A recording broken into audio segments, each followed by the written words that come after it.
Hey guys, it's Shante Brown Sugar Talk on the Brown Sugar Talk second show. Second show, darlings. And it's just like 10 hard questions to ask about childhood. 10 hard. And then, you know what? When you do these things about your childhood, when you do these things, make sure you like, if you have children, that's something that you're making better for your children. Because some people will do this stuff and just, it's mine. They hoard it for themselves.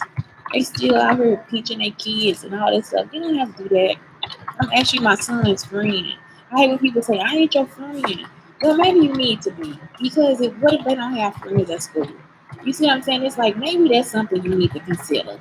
It's just like, please just consider being a human being. Consider that for a second. Consider being a child because it's actually very stressful. And I hate that y'all forget that too. Some people they just live I guess in a glass box. You see, and then nobody touch you or nothing. Nothing happened to you. And so it's hard being a kid. And that's something that we have to remember. So anyways, Brown Sugar Talk on Brown Sugar Talk. Shantae, 10 hard questions about childhood. I got the link on the page on Facebook. I haven't put it on anything else on Facebook. 10 hard questions to ask yourself about childhood. So, what is something that happened in my childhood that still bothers me? That's a good question. What happens in your childhood that still bothers you? The page that you will see is like 60 hard questions. That's what the link goes. That's something that you really want to consider because that will transfer into other parts of your life. Like it won't be something that you can actually like that will make you immature. You understand what I'm saying? Like when people say they petty, you petty for a reason because it's not something that's fully adult like. And sometimes y'all say y'all petty, but really you just funny. You know what I'm saying? Like I saw this thing where it's an Asian guy and his girlfriend, and he stole her bonnet in the middle of her sleep. It was a meme. I guess that's what it's not a meme. It's just like a little video. So he stole her bonnet in the middle of the sleep, and he actually closed the door with her bonnet on, her hair everywhere. You see, but he could be doing that because he thinks she cute when she wake up like that. I don't know. But it was evil. You see, that's evil. You don't take nobody bonnet. Her oil gone out of her hair and everything. So she was in the kitchen and he was looking for some chopsticks and she was over there eating with all of them.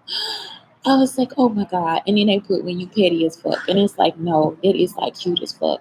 Like he shouldn't have done it. He shouldn't have fucking done it. That's his favorite and that's her favorite too. So I don't know. It's just like you have to really consider y'all the Instagram has not even started. You have to really consider what's what's bothering you so that when you get into adulthood it's not something that you're carrying over into everything else. You see, so that's the question. What is something that happened in my childhood that still bothers me? And you see, because you could, oh my God, you could be manifesting that in so many different ways. And it's just like if you don't get to the core of what the issue is, then it's gonna be a problem. Especially like jealousy, envy, and hatred. It's a real problem for a lot of people.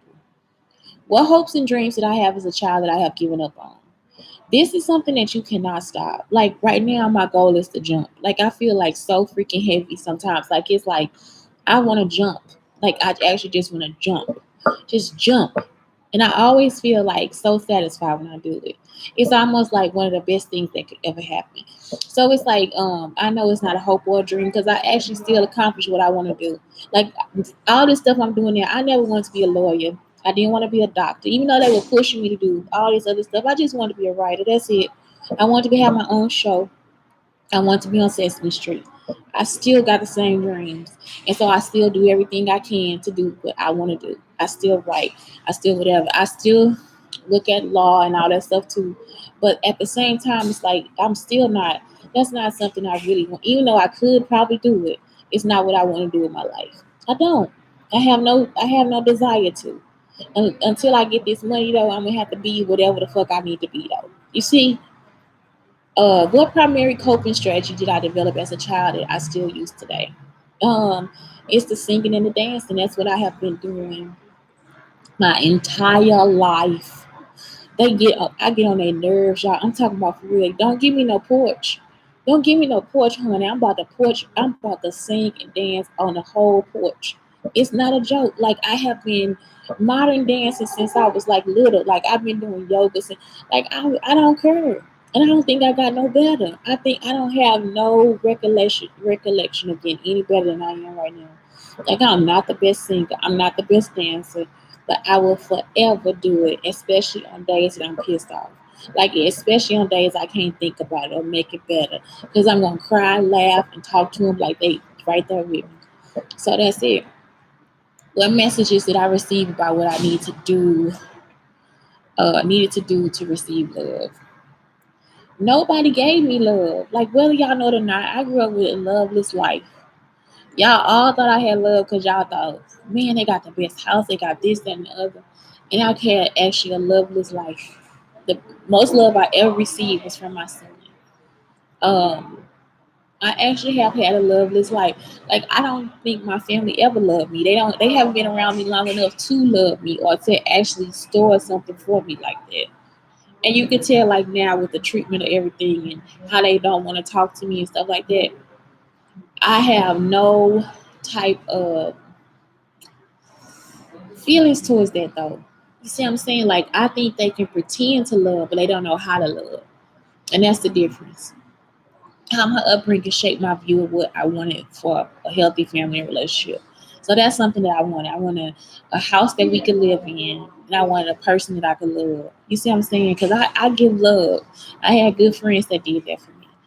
Um, and so that's what shaped my relationships better with people was it said a relationship. So that's what shaped my relationships better was like outside of what I had at home. Um, that's it. Because the people outside were not cold to me. It's like instantly we get along and we start playing and we get to sharing and we get to talking and we get to being with each other and it's like we create a relationship or a bond and it actually you can actually feel the love. And then when I get back home, I feel the hatred. So it's just like a lot of I feel the jealousy, I feel the envy. So it's just like they help shape how I see people too, how I find people, how I see talent, how I see who the people are when I first meet them and different things like that. All that did. The most studying I did was of my family because the dichotomy of every household that I went to was horrible. And I'm not going, I mean, not all of them, but I'm just saying when it was there, it was horrible. And if you weren't horrible to me, you were horrible to your children. That was my truth yesterday. I felt like when I saw Kalala's mama, that maybe she didn't love her either. You know, um, I don't know. I saw Kalada's mama the other day, like I think it was Tuesday, y'all, and I just felt like that's my cousin and she didn't love her. For whatever reason, she didn't love her. She was telling me that she had an older like she was lying. She was like, this her oldest daughter. And I was like, I ain't never met this woman. And maybe it was her oldest daughter. Maybe Kalada was the middle, but I thought Kalada was the oldest. It didn't matter to me anyway. But still, it's just like, do they love Kalada? Did they love Kalada? I don't know. And she started showing me the butterflies, but I released the butterflies in my classroom. And so I'm like, y'all don't realize that that stuff is just about me. It's just about me being a teacher. It's about me and Blake. And I don't know. I really hated her at that moment. And I had to actually find my way back to her so I can love her again. Like, I really actually hated her at that moment. Because I'm like, do you know how much I loved her? Like, do you know how much I cared about her or whatever? And it's like, I don't have anybody to listen because they already grieved her and I just started. So it's a different process for me. It's just it hurts so much.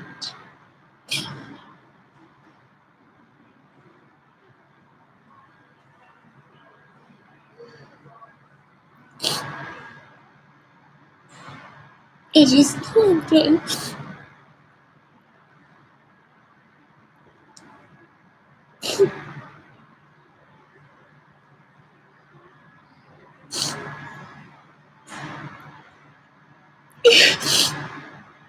and it was so hard on her.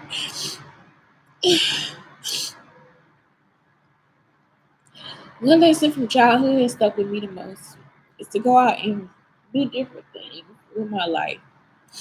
That's what stuck with me the most is when they told me that I need to look at different parts of business and religion and figure out the best plan to make something else happen. Who had the biggest influence on me as a child? Um, Mr. Rogers. I'm gonna say Mr. Rogers did it. What communication patterns did I develop as a child?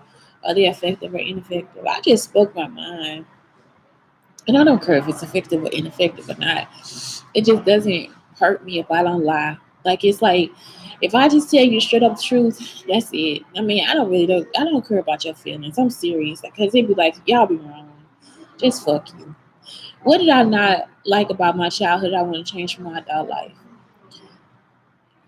Um, I don't want to be around my family. I don't. I really seriously do hate them. And I'm sorry, y'all. It's like I try to find it for them and I can't. I just can't. I try. And it's like, fuck y'all. It's a habit for me to be with my family. That's it. It's a bad habit I have. It's like me smoking crack or being on heroin. You know what I'm saying? It's like I feel like I have to because we were so tight and everybody has secrets and stuff like that. And it's like I just don't want to do it. I don't. What did I feel most ashamed of as a child? Nothing. How might this shame be affecting me now? I don't feel shame. I'm not gonna let y'all have something over my fucking head. You see what I'm saying? And that's the type of people. A part of my family is like that too. They think they can have masturbation over my head. It's like, nope. I'm sorry. It feels so good to masturbate. How about taking a release? Just nut every once in a while. I'm not the only one. So anyway, that's Shantae Brown Sugar Talk on the Brown Sugar Talk, telling you guys to have a great day. And it's hard questions because, man, it's like that's how you get through it. Like that's how you get through the pain. Just so you can just have a good day sitting in the garden, reading the paper, drinking coffee, and talking about some more bullshit that don't matter. Because that matters too. Have a good day. Love y'all.